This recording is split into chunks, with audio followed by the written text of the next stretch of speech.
Assalamualaikum warahmatullahi wabarakatuh. Pada kesempatan kali ini, saya dan teman saya akan menerangkan tentang audit liabilitas jangka pendek.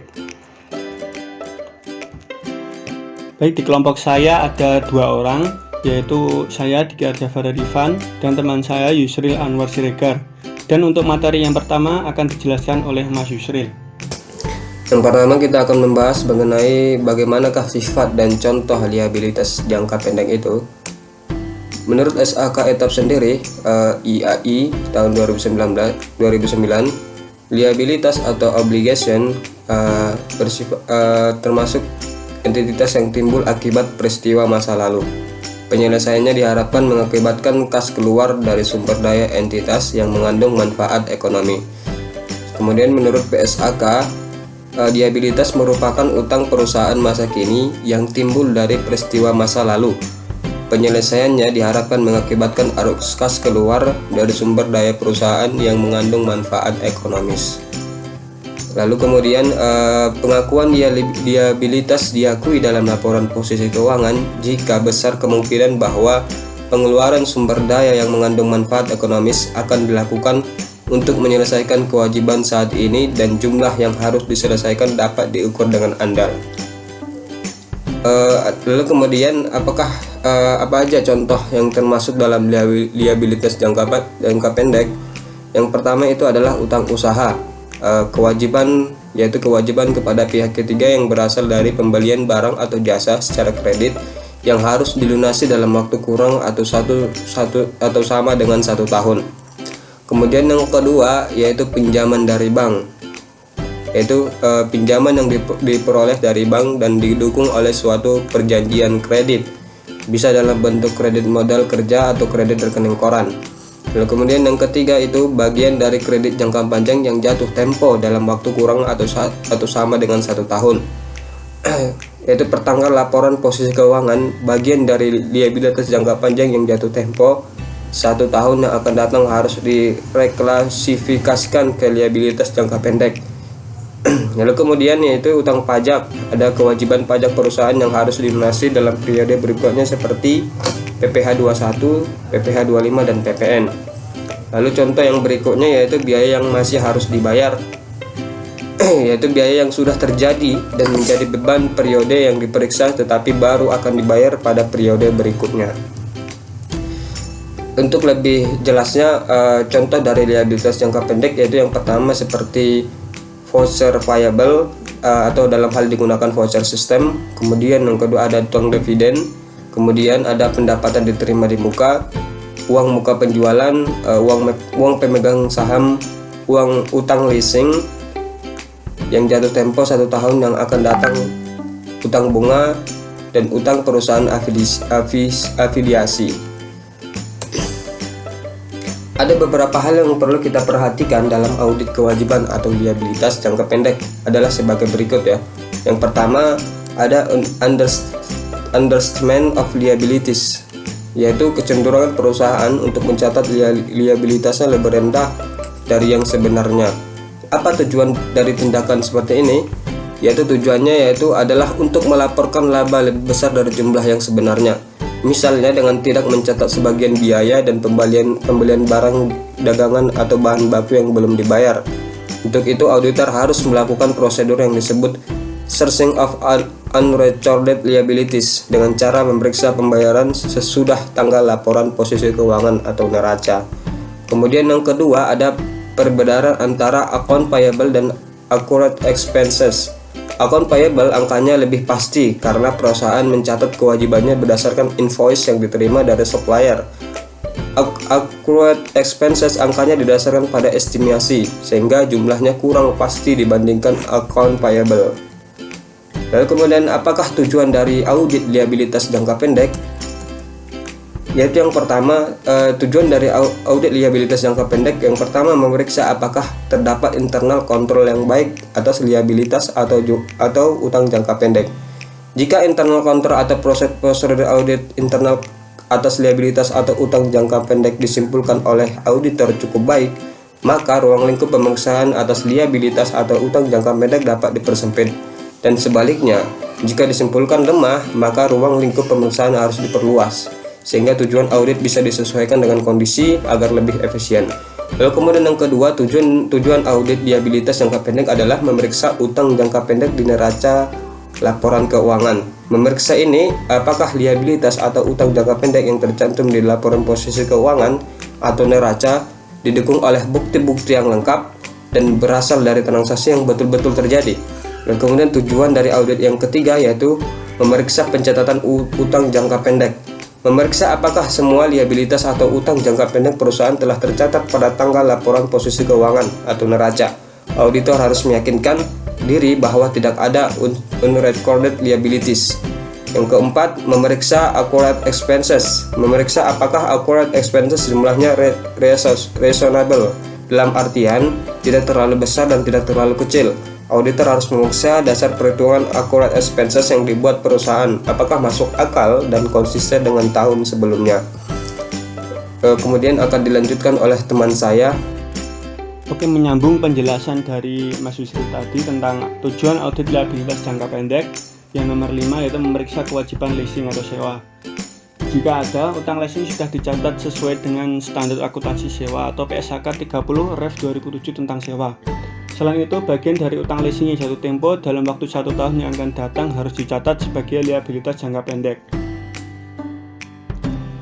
Yang nomor 6, memeriksa konversi mata uang utang jangka pendek. Memeriksa apakah seandainya ada liabilitas atau utang jangka pendek dalam mata uang asing per tanggal laporan posisi keuangan atau neraca. Jika ada, apakah sudah dikonversikan ke dalam rupiah dengan menggunakan kurs tengah Bank Indonesia per tanggal laporan posisi keuangan atau neraca.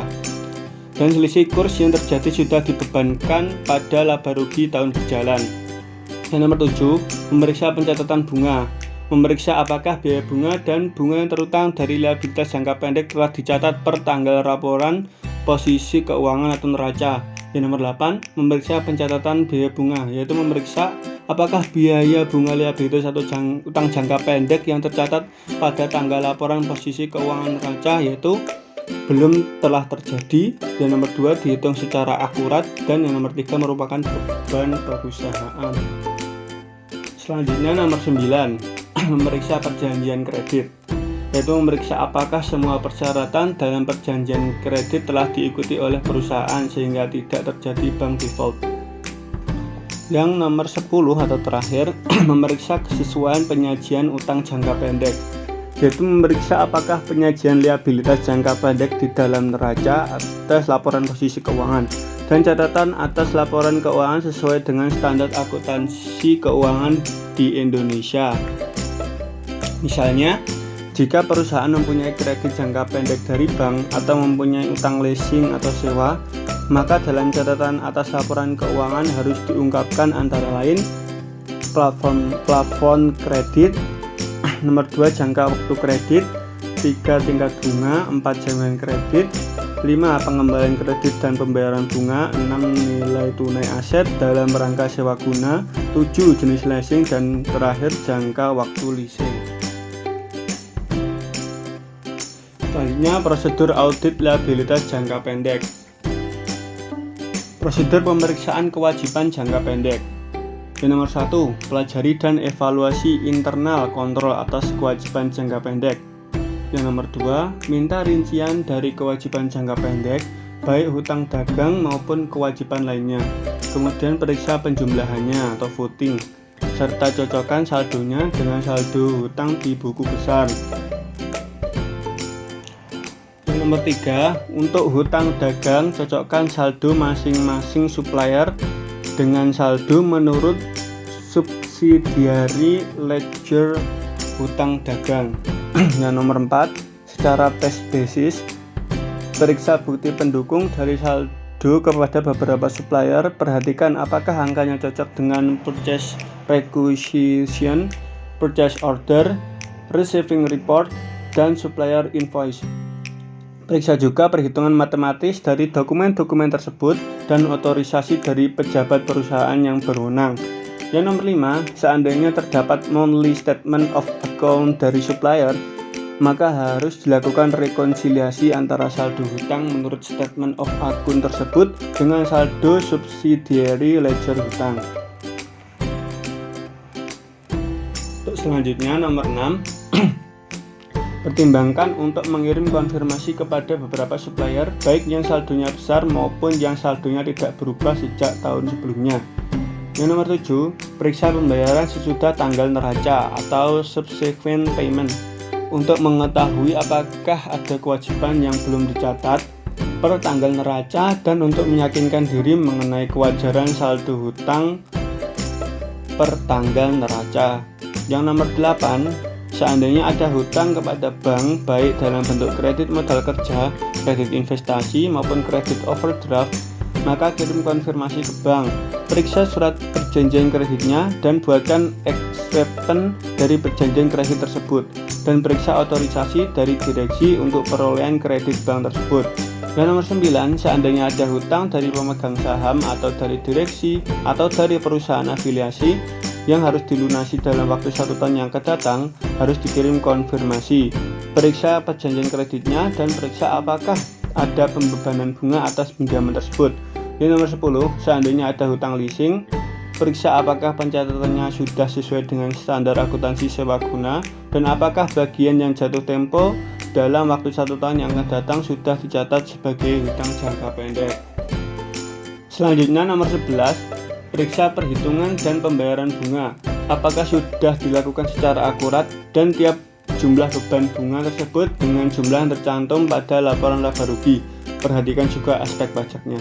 Yang nomor 12, seandainya ada saldo debit dari hutang dagang, maka harus ditelusuri apakah ini merupakan uang muka pembelian atau karena adanya pengembalian barang yang sudah dibeli tetapi belum dilunasi sebelumnya. Kalau jumlahnya besar, harus direklasifikasikan sebagai piutang. Oke, yang nomor 13, seandainya ada uang muka penjualan per tanggal neraca, periksa bukti pendukungnya dan periksa apakah saldo tersebut sudah diselesaikan di periode berikutnya, misalnya dengan mengirimkan barang yang dipesan oleh pembeli. Nomor 14, seandainya ada kredit jangka panjang, harus diperiksa apakah bagian yang jatuh tempo 1 tahun yang akan datang sudah direklasifikasikan sebagai hutang jangka pendek. Yang nomor 15, seandainya ada kewajiban dalam mata uang asing, periksa apakah saldo tersebut per tanggal neraca telah dikonversikan ke dalam rupiah dengan menggunakan kurs tengah Bank Indonesia per tanggal neraca dan selisih kurs yang terjadi dibebankan pada rugi laba tahun berjalan. Yang nomor 16, untuk hutang PPh 21 dan BPN, periksa apakah hutang tersebut sudah dilunasi pada periode berikutnya. Seharusnya hutang PPh 21 dan BPN per 31 Desember dilunasi di bulan Januari tahun berikutnya. Sedangkan untuk PPh badan harus diperiksa apakah pada waktu mengisi dan memasukkan SPT PPh badan perusahaan telah membayar PPh 29. Yang nomor 17, periksa dasar perhitungan accurate expense yang dibuat oleh perusahaan. Apakah reasonable dan konsisten dasar perhitungan tahun sebelumnya. Selain itu harus diperiksa pembayaran sesudah tanggal neraca. Dan nomor 18, periksa notulen rapat direksi, pemegang saham, dan perjanjian-perjanjian yang dibuat perusahaan dengan pihak ketiga untuk mengetahui apakah semua kewajiban yang tercantum dalam notulen dan perjanjian tersebut sudah dicatat per tanggal neraca. Nomor 19, kirim konfirmasi kepada penasihat hukum perusahaan. Dan yang terakhir, periksa apakah penyajian kewajiban jangka pendek di neraca dan catatan atas laporan keuangan sesuai dengan prinsip akuntansi yang berlaku umum atau SAK. Baik, mungkin itu penjelasan dari kami. Semoga bermanfaat. Terima kasih.